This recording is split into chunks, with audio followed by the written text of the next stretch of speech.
Yuya faces Walking Weapon, while Narita faces Osprey. Rosser wants revenge on Lawler for his filthy tactics lately.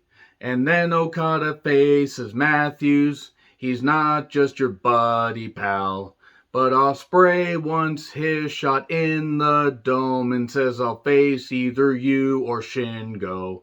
But then Ishii takes the never open weight title from the Switchblade, which reminds me that I was bored by his weird antics. Anyway, I'm John Renton with my review of New Japan Pro Wrestling's Battle in the Valley in San Jose, California.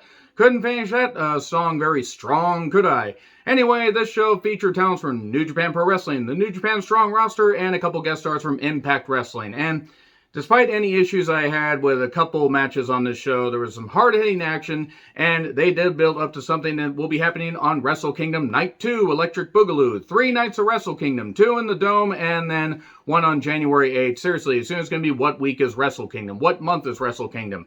Every show in the goddamn Dome. Everybody get in the Dome here. So, anyway, let me know your thoughts on this show in the comments, please. 1, I apologize for this review being delayed. I was watching AEW Full Gear last night. I couldn't catch up on the show before I had to go to bed because I had to work earlier today. And due to the fact that my computer's in the shop, I was unable to watch it on New Japan World. So I paid for the Fight TV feed and decided to watch that. And holy fucking shit, the people that work at Fight TV, I'm sure, are working really goddamn hard. But apparently they are using the first ever streaming service equipment because my fucking goodness, the audio problems, the video problems. And it wasn't just me. I went and looked at the live chat and talked to various people that ordered it on Fight TV, and they got to get their shit together because Fight TV is pretty goddamn well known. I'm not saying everything's going to be amazing, but damn, they got to really work hard on getting this shit right because the commentary was dropping out. You know, there were other issues. But that being said, some really hard-hitting action and some good feuds that were built up in even the multi-man matches. So, we do get a card rundown and clips to catch us up. We get Kevin Kelly and Alex, Tommy Wiseau, Kozlov. Once I thought that he sounded like Tommy Wiseau, and Alex Kozlov is great as far as, you know, his teaming with Rocky Romero.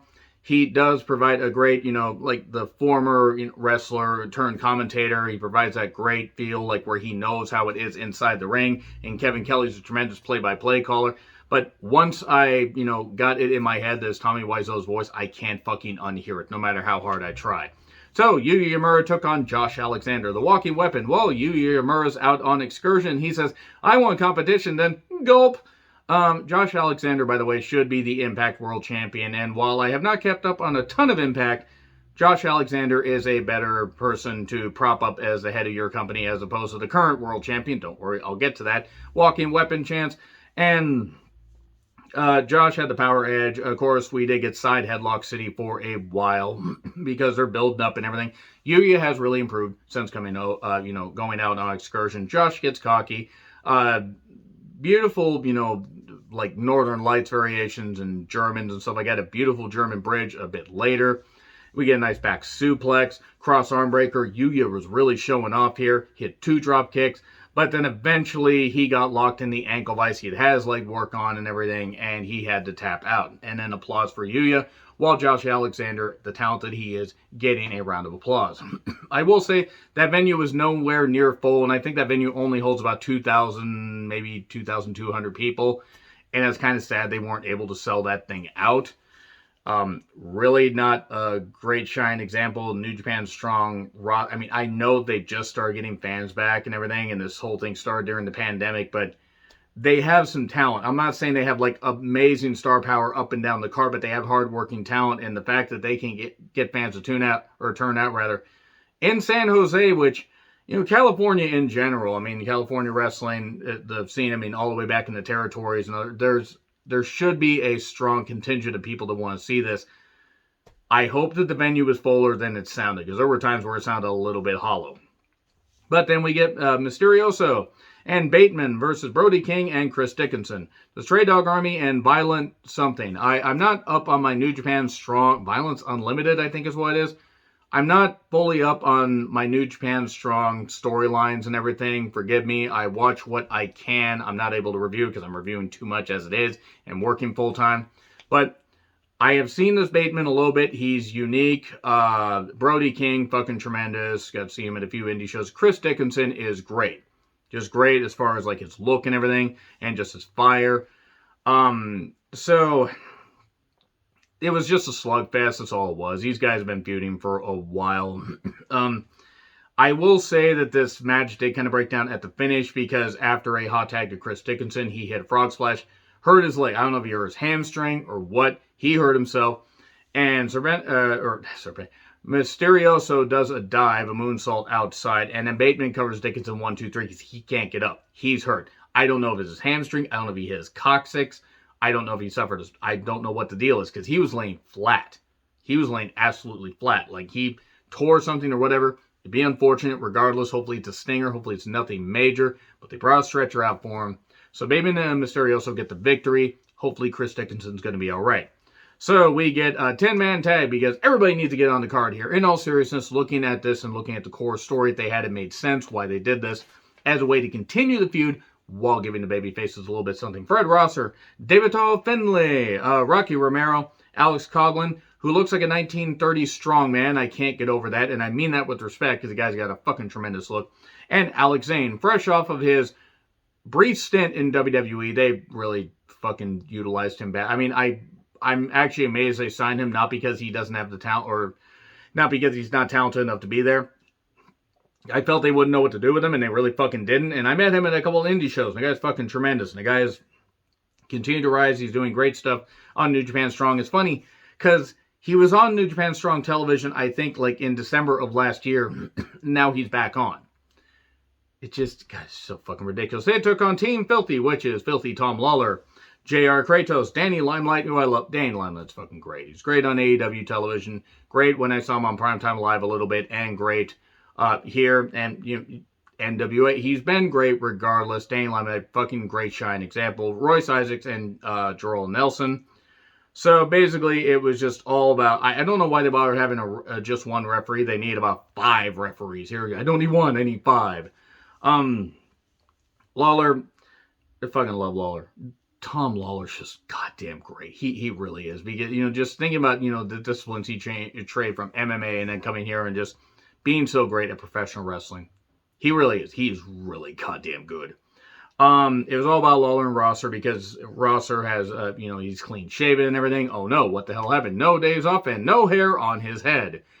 Because Lawler is taken to task about cutting people's hair. I mean, you know what? It's simple. It's old school. The match wasn't dull. It was a bit messy at times because everybody was just doing what they were doing. We do get holy shit chance. Zane did dive on somebody. Danny does a dive. Rocky does a dive. And then J.R. Kratos says, okay, dive. And we just get the big men battling. Just freaking Coughlin just... and it took me a while. I kept calling him Coughlin. But Coughlin just throwing Kratos. That was impressive. I got a big pop. Then a melee, and then we get a slam from Rosser on Royce. 1, 2, 3, and Rosser gets a victory for his team. Building up to him possibly taking on Tom Lawler, I imagine, soon for the Strong Openweight Championship. I think that's what it's called. Again, sorry, 50-50 on my New Japan Strong stuff, but that's a nice way to build it. Then we get Clark Connors and Carl Fredericks versus Jeff Cobb and TJP. Well, 3 out of 4 aren't bad. TJP showed up at an indie show that I was at a few months ago. And naturally, he wanted to wrestle a minor. Of course, he was probably looking for minors in the crowd. Oh ho. But, you know, allegedly. Jeff Cobb's fucking great. Clark Connors is good. Carl Fredericks is really, really good. I don't know why he's got so many goddamn tassels on his boots, but it is what it is. Cobb is ridiculous. Clark got targeted. Carl and Cobb tangle, and then referee distraction. And even though we're in a pandemic, that's okay. TJP doesn't believe in science or reasoning or vaccines or masks. He decides to spit water in the face of Carl. And he's got him rolled up, or no, in Clark. No, it was Carl, actually, because Clark then says, oh, the referee's distracted. Let me switch the pile. 1, 2, 3. Okay. You couldn't kick out, you fucking idiot. Good God. Anyway, hey, at least, you know, the most idiotic one of the group got pinned. I like Jeff Cobb. Give Jeff Cobb a prominent match at Wrestle Kingdom, you bastards. So we get Randorita versus Will Osprey. I will never take away from Will Osprey's ability in the ring. And since certain things have come to light about what he did and didn't do, okay, is what it is. Will Osprey still has proven himself to be a goddamn idiot. And there's more shit going way, way, way, way back. And this guy has the talent to be a main eventer. He does not have the mind to be a main eventer, though. He's trying way too hard to be a heel, and it ain't really fucking working. Rand was fired up. He did get crotched at one point, got, just crotched on the ropes, knocked down, and then got back up again. Ren really has improved. He really has. Osprey, you idiot. Boy, I missed that golden opportunity there. Belly to belly outside. Some good back and forth. We get a German for 2. Osprey gets cocky, but he does hit a powerbomb for 2. We get the Narita lock, a scorpion variation. And then Osprey naturally ends up taking over. He hits the Os Cutter. He hits a Hidden Blade, 1, 2, 3, and gets a victory. And then he demands to be announced as the real world's champion because, he won the title and then had a whittle neck injury. And he may have had a neck injury. It may have just been a storyline. I don't really know what the thing is, but now they're trying to make a storyline out of it. He's back. He showed up at, I believe, New Japan Resurgence, seemingly perfectly fine, but whatever. And now he's calling himself the real world's champion. Here's what's probably going to happen. They're probably going to have him walk out as the world champion, which is it's probably going to impress some fans. Some fans are going to be like, oh, rah, rah, rah, and other fans are going to simply turn off New Japan World. Which, judging by the activity that this G1 got, and, judging by the fact that the World Tag League Best of Super Junior tours are not getting all that much coverage and all that much buzz, it seems like a lot of people have turned off New Japan World, which is a shame because New Japan World, there's still some great talent in New Japan Pro Wrestling and on New Japan Strong roster. I want to say right now, just briefly, I'm likely not going to be able to watch the World Tag League and Best of Super Juniors tours, simply because I'm already behind. I got a bunch of work. It's the holidays. I'm probably just going to have to skip the whole goddamn thing. So anyway, they then announced some touring days for New Japan Strong early next year. One stuck out, January 15, 2022 in Seattle and Washington Hall, where Defy Northwest Wrestling has run. I'm going to say right now that the tickets go on sale and I'm going to be going. So, yeah, you might be able to see me on camera. Or I might just enjoy the fact that I'm going to be able to maybe see some stars and also a few others I don't want to see. But then again, it is what it is. I get to see New Japan Pro Wrestling. Who knows if some, stars from the parent company are going to show up. But I'm not saying I'm going to go, but I'm going to try unless the tickets are just too fucking expensive. So, Moose versus Juice Robinson. Juice, Moose. Like a bowl in a china shop. Juice having to battle the guy. See, if Juice was a woman, then Moose would have beat the shit out of him anyway. And yeah, Moose is a woman beater, and Moose also likes to champion being friends with people who are busy chasing their glory. The rancid individual that he is. Let me just say right now, the Moose, as far as an athlete, is a very good athlete. But you know what? The last few years have taught me a few things. Some wrestlers are not going to be the best people, but you can still respect them as athletes. And then others are going to double down, triple down, and quadruple down on being goddamn shit people. And yeah, it is what it is. And if you're going to be friends with Chase and Rance, even if you're a former AEW world champion, and he fucking knew that he was, you're goddamn pieces of shit for associating with a guy like that. Who should be in jail. Actually, he shouldn't even be walking this earth because nobody that does that to children deserve to be fucking walking. So fuck Chase and Rance. Fuck his parents for giving birth to him. His parents should be brought up on criminal charges for that bullshit. Anyway, Moose and Juice Robinson. Moose is the current Impact World Champion, which proves I'll put that title on just about anybody. Juice has done. He really has improved a lot since leaving WWE a number of years ago. Great work in New Japan Pro Wrestling. Former IWGP US Champion. Him and David Finlay are, a really good team as Finjuice. And we get Chops and Chops, the left-handed god, and we get a whole bunch of, we get more good action. We get a left-hand Pulp Friction, 1, 2, 3. No! There were a lot of close pinfalls here. Some that where I don't know if it was the audio issues, it seemed like, oh no, we're going to get a 3 count. It sounded like 3. No, it wasn't. It turns out that even though, and that left hand, by the way, was beautiful, where Moose got hit as he was jumping off the ropes, doing that impressive move off the top. But he does finally hit the big spear, 1, 2, 3. And he's celebrating. And then Jonah, the former Bronson Reed, shows up and stares Moose down and says, oh yeah, here's Juice. Plop. I'm just gonna senton him. And then here's Finlay, and he gets laid out. He says, now that the shackles are finally off, Jonah is here. Good. Good. I hope that give me Jonah versus Tomohiro Ishii, you cowards. I want to see that. I was impressed with what he did as Bronson Reed in NXT, and I hope that he can continue to shine in New Japan Pro Wrestling and make appearances in AEW. Maybe make some appearances at the indie shows that I frequent. Who knows? But I'm happy for the guy. He can move really goddamn well. I hope that maybe he comes up with something other than the tsunami splash, because I'm a little bit worried that his knees are going to take too much of that beating. But that being said, the fact he can do this shit, he's really impressive, and I look forward to seeing what he can do in New Japan. So, video package on Buddy Matthews. He's not your buddy, pal. He's not your pal, friends. Okada versus Buddy Matthews. Huge pop for Okada. I'm amazed the Blades didn't sell out when they found out Okada was going to be there, because Okada, that's enough star power you would think would be able to sell out a venue that small. Things picked up instantly. The crowd was into it. One-upping, as you would expect, an Okada match. Back focused by Buddy, focusing on the previously injured back of Okada. And, of course, Okada comes back, but Buddy, dives on him, keeps grinding him down. And we get eventually Rainmaker pose, and we get a pop. I'm not going to try to do zoom out because I don't have the production for that. And also I'm in a small room. But Buddy keeps coming back, hitting knees and doing some good strikes. Boo, yay, boo, yay, boo, yay. And then we get the landslide Rainmaker 1, 2, 3. And there you go. There you go. Okada gets the victory.